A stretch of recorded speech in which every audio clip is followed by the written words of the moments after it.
কমপক্ষে 2টি 3 তারকা মানের হোটেল এবং একটি 5 তারকা মানের হোটেল নির্মাণ করার কোনো পরিকল্পনা সরকারের আছে কিনা? মহাপরিকল্পনা চূড়ান্ত হলে দেশব্যাপী সরকার ও বেসরকারি উদ্যোগে সকল পর্যটন সম্ভাবনাকে কাজে লাগানোর চেষ্টা করা হবে। তারকা চিহ্নিত প্রশ্ন 444 মাননীয় সদস্য মোহাম্মদ শওকতুল ইসলাম, মৌলভীবাজার 2 উত্থাপন করুন। বিসমিল্লাহির রহমানির রহিম। মাননীয় স্পিকার, আপনাকে ধন্যবাদ। আমি মোহাম্মদ শওকতুল ইসলাম, 236 মৌলভীবাজার 2, তারকা চিহ্নিত প্রশ্ন 444। মাননীয় বেসামরিক বিমান পরিবহন ও পর্যটন মন্ত্রী মহোদয়, অনুগ্রহ করিয়া বলিবেন কি, আমার নির্বাচনী এলাকা কুলাউড়া উপজেলা বাংলাদেশের ঐতিহ্যবাহী সমৃদ্ধ এবং পর্যটক অধ্যুষিত উপজেলা। উক্ত উপজেলায় বাংলাদেশের সুউচ্চ টিলা যেমন রহিয়াছে, তেমনি হাকালুকির অপরূপ সৌন্দর্য পর্যটকদের মন ভরিয়ে তোলে। তাই পর্যটন শিল্পের বিকাশ এবং অর্থনীতির প্রবৃদ্ধি অর্জনে উক্ত উপজেলায় কমপক্ষে 2টি 3 তারকা মানের হোটেল এবং একটি 5 তারকা মানের হোটেল নির্মাণ করার কোনো পরিকল্পনা সরকারের আছে কিনা? ধন্যবাদ মাননীয় স্পিকার। মাননীয় মন্ত্রী। মাননীয় স্পিকার, আপনাকে ধন্যবাদ জানাচ্ছি মাননীয় সংসদ সদস্যকে। মাননীয় স্পিকার, কুলাউড়ার পর্যটন সম্ভাবনা সম্পর্কে আমরা সবাই অবগত আছি। এখানে দেশের অন্যতম বৃহৎ হাওর, হাকালুকি এবং বিস্তীর্ণ চা বাগান ও পাহাড়ি অঞ্চল পর্যটকদের প্রতিনিয়ত আকর্ষণ করে। বাংলাদেশ পর্যটন কর্পোরেশনের অধীনে কোনো তারকা মানের হোটেল এখানে নেই। দেশে পর্যটন শিল্পের উন্নয়নে বর্তমান সরকারের নির্বাচনী ইশতেহারের সাথে সামঞ্জস্য রেখে পর্যটনের মহাপরিকল্পনা প্রণয়নের কাজ হাতে নেওয়া হয়েছে। মহাপরিকল্পনা চূড়ান্ত হলে দেশব্যাপী সরকার ও বেসরকারি উদ্যোগে সকল পর্যটন সম্ভাবনাকে কাজে লাগানোর চেষ্টা করা হবে। আপনার এই প্রস্তাব আমাদের পরিকল্পনা প্রণয়নে সহায়ক হবে।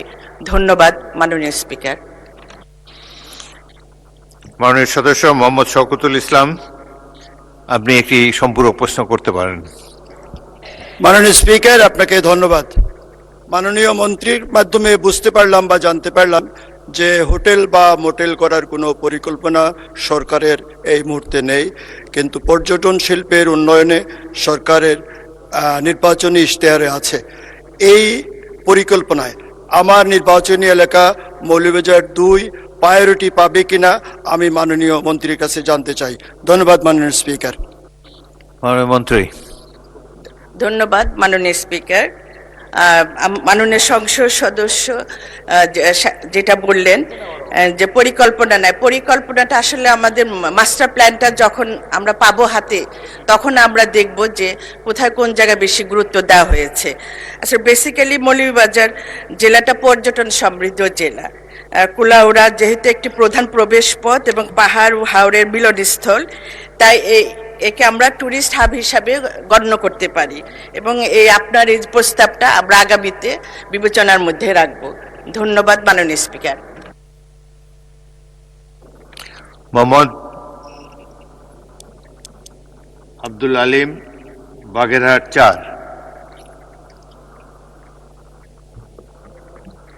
মাননীয় স্পিকার, আপনাকে ধন্যবাদ আমাকে সুযোগ দেওয়ার জন্য।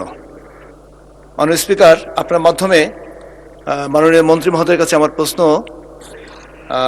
যে আমার আসন মোরেলগঞ্জ শরণখোলা, এই আসনের Nishanbari union, Dhansagar union, Southkhali union একেবারে সুন্দরবনের সাথে সম্পৃক্ত এবং শরণখোলা থেকে বাংলাদেশের অন্যতম পর্যটন স্পট, টুরিস্ট স্পটের মধ্যে রয়েছে কটখা, কচিখালি, এরপরে জামতলা সি বিচ, এরপরে হচ্ছে ওই যে এটা হচ্ছে দুবলার চর এবং হিরন পয়েন্ট। 40 থেকে 50 কিলোমিটার যে কোনো জায়গা থেকে কম। আপনার মাধ্যমে আমি মাননীয় মন্ত্রীর কাছে জানতে চাচ্ছি, আমার এই অঞ্চলকে কেন্দ্র করে একটি পর্যটন শিল্প হিসেবে, জোন হিসেবে গড়ে তোলার পরিকল্পনা পর্যটন মন্ত্রণালয়ের রয়েছে কিনা, এটা আমি জানতে চাচ্ছি আপনার মাধ্যমে। ধন্যবাদ মাননীয় স্পিকার। মাননীয় মন্ত্রী। ধন্যবাদ মাননীয় স্পিকার। আমাদের যে আমরা সারা বাংলাদেশই দেখছি যে সব জায়গায় কিছু না কিছু পর্যটন জায়গা আছে। আমাদের সেই মাস্টার প্ল্যানের মধ্যে সেই পর্যটন জায়গা নিয়ে আমরা কাজ করছি। মাননীয় সংসদ সদস্য যে প্রস্তাবটা দিয়েছেন সেই প্রস্তাবটা নিয়ে আমরা কাজ করছি, এবং ওনার যদি কোনো উপদেশ থাকে উনি লিখিতভাবে আমাদের দিলে আমাদের জন্য আর কাজ করতে ভালো হবে।